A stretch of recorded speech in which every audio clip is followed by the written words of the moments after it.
I'm getting married next month, but there's a twist. I didn't invite my dad. Let me explain why. My parents divorced when I was 6 after my dad cheated on my mom, and I spent most of my childhood with my mom. Whenever I visited my dad, he treated me like an outsider, even using me as a babysitter for my half-brother. Things got worse when I had to move in with him during high school.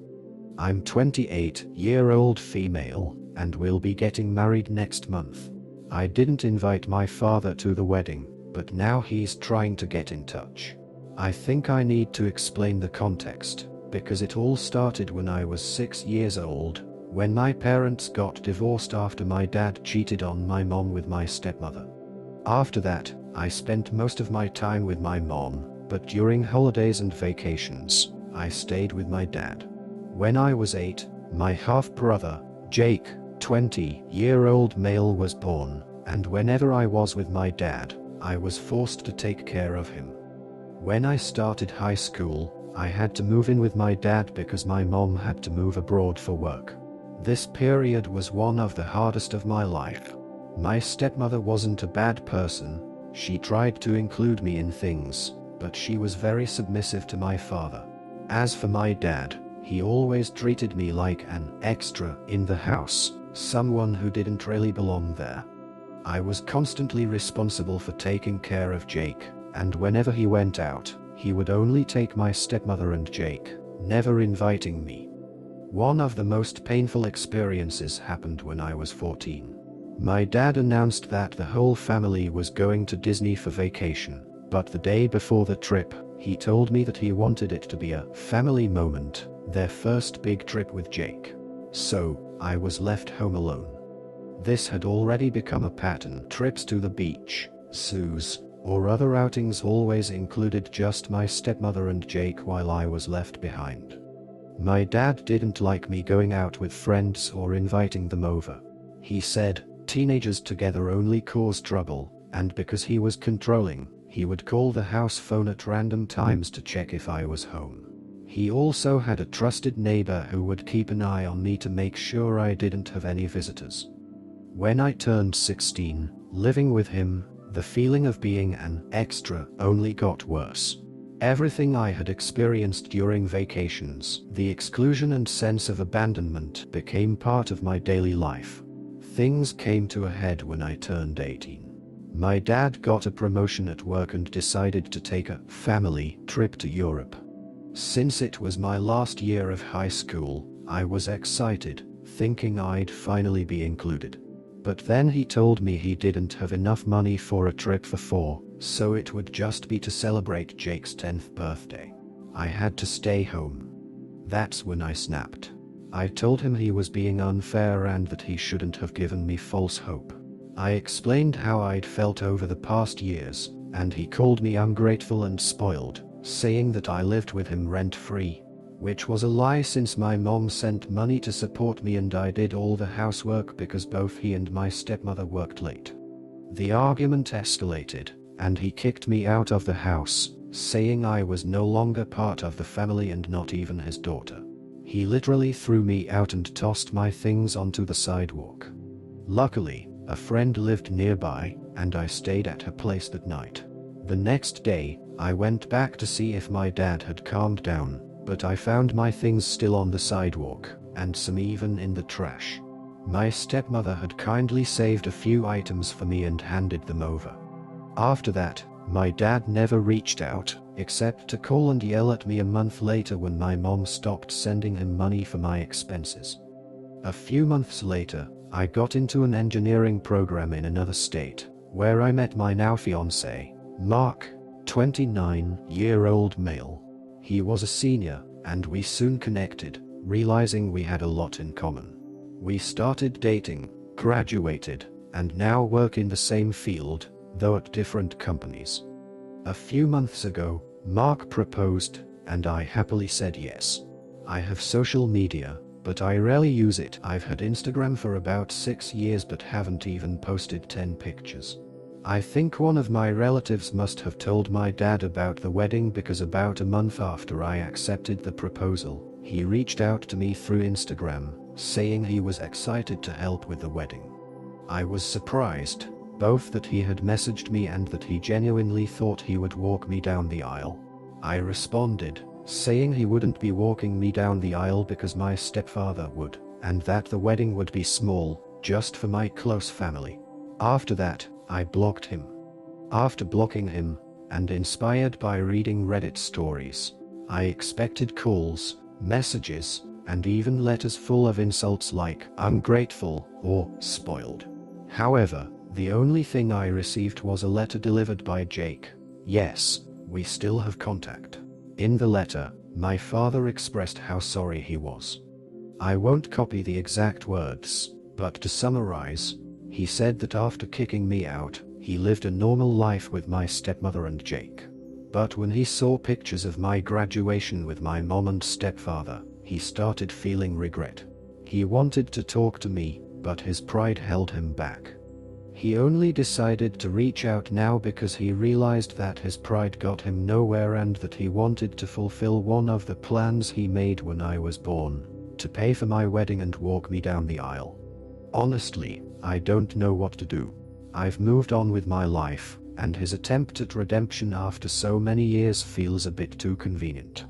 Am I the jerk for not wanting to include my dad in my wedding despite his apology? Note: my stepfather is an amazing person. He always goes out of his way to include me in everything, and my stepsisters are wonderful as well. When he found out that my father hadn't taken me to Disney, he planned a trip for the next holiday and took me, along with my mother and sisters. This and 1,000 other reasons why I want to walk down the aisle with him. Edit 1. People are asking why my mom and stepfather left me with my dad and what their jobs are. My mom works as a programmer and managed to get a job abroad. She thought it was best to accept it, especially since she wanted to save up a good amount of money to cover college expenses and for the future. My stepfather is a researcher and was doing his postdoctoral work at the time. The first person to talk to me was my older stepsister. 2 days after I was kicked out, she came to see me and even stayed for a few days, which I can barely remember because I was just crying. But I didn't move in with her because she lives in another state, and I was almost done with classes and final exams. So, my friend who will be bridesmaid let me stay at her house. Her parents helped me gather my things and even set up the guest room for me. Update. I'm back with an update, but first, let me explain why I'm using a different account. The account I originally posted from belonged to my friend. I'm not very active on social media, so I didn't create an account just to post something I didn't expect would get so much attention. I thought there would be, at most, one follow-up to share whether or not I invited my dad to the wedding. However, some people started asking why there were inconsistencies, like the age difference or why I mentioned my parents were married in one post and not in this one. Well, that's why. The story you read belonged to my friend, the same friend who let me stay with her. She also encouraged me to share my own story since I wanted opinions from neutral people, not those close to me or my dad. And wow, did I get a lot of feedback. Now, regarding the comments. I want to thank everyone for helping me see things I hadn't noticed before, especially in how my dad's letter was written.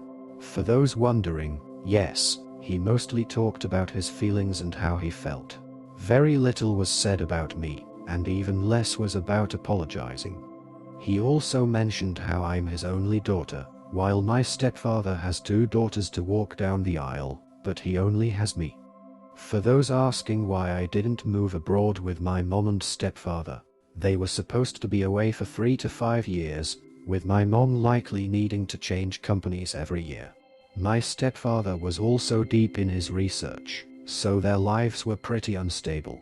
At the time, I didn't anticipate how much I'd suffer or that I'd be kicked out. I think the rare times I spent with my dad and the feeling of being left behind would fade whenever I was with my mom and stepfather. This cycle became my routine, which is why I stayed with my sperm donor. And for those asking if my mom knew what was going on, I only told her about the Disney incident. I didn't want to bring issues from one home into another. Now for the update. For some background on my mom, she returned 2 years after I started college, and my real dad came back a year after that. It was my sisters who attended my high school graduation. My mom now lives 2 hours away, so I went to visit her to discuss what had happened and to get her and my stepfather's thoughts on the situation. My mom said it was something I had to decide on my own and that she wouldn't interfere. My stepfather told me he'd help pay for the wedding, regardless of what I chose to do. Yes, he's helping with some expenses. My sisters, on the other hand, share the same opinion as most of you, not to invite him and to send him a letter detailing everything I went through. My oldest sister, let's call her Lisa, was the most against inviting him. Lisa was the first person to check on me. Today, I learned that on the same day she came to see me at my friend's house, she also stopped to talk to my dad. She hadn't mentioned it before because, according to her, he only spouted nonsense, and sharing it at the time would have just made things worse for me. That's why she's completely against me reconnecting with him. For those curious about what he said, she didn't go into details but mentioned that it angered her so much she ended up shouting at him, calling him every name under the sun. She thinks this may be one of the reasons he didn't reach out sooner. She thinks that added fuel to the fire. We talked a lot, not just about my dad but about myself as well. I realized that even with the therapy I went through during college, there was something important I hadn't done. I never truly opened up to my parents. I always thought I had to face and overcome everything alone. All I did, though, was bottle everything up. Today, I was finally able to unpack it all and share my feelings. After a lot of tears, I hugged them both. And here's what I've decided. 1. I will respond to his letter. Unfortunately for Mark and Lisa, it won't be the harsh response they were hoping for. I'll take some of your advice and express how I felt when he kicked me out. I'll be polite but honest. I'll also let him know that my stepfather will walk me down the aisle because that's what I want. I won't offer further explanations to him. After all, this is my wedding with Mark, and it will be exactly how we want it, without the need for justifications. 2. I will not accept any money from him, nor will I send him an invitation. If my dad truly wants to reconcile, he can reach out to me through Jake. But only after the wedding, or honeymoon, and it will be on my terms. 3. As someone suggested, we're going to hire security for the wedding, no matter how my dad reacts. For those wondering, yes, Jake has been invited. As I mentioned, we still have a good relationship, and he's allowed to take photos. In the end, she chose to respond to her father with honesty, expressing the pain his actions caused without inviting him to the wedding or accepting any of his financial help. Her stepfather, who had always treated her as family, will be the one to walk her down the aisle, and she plans to make this day about the people who have truly supported her. Jake, her half-brother, will be there to share in the celebration, but her dad will not. If he genuinely wants to reconcile, that will be on her terms after the wedding. For now, she's set healthy boundaries, ensuring her big day is filled with those who genuinely care.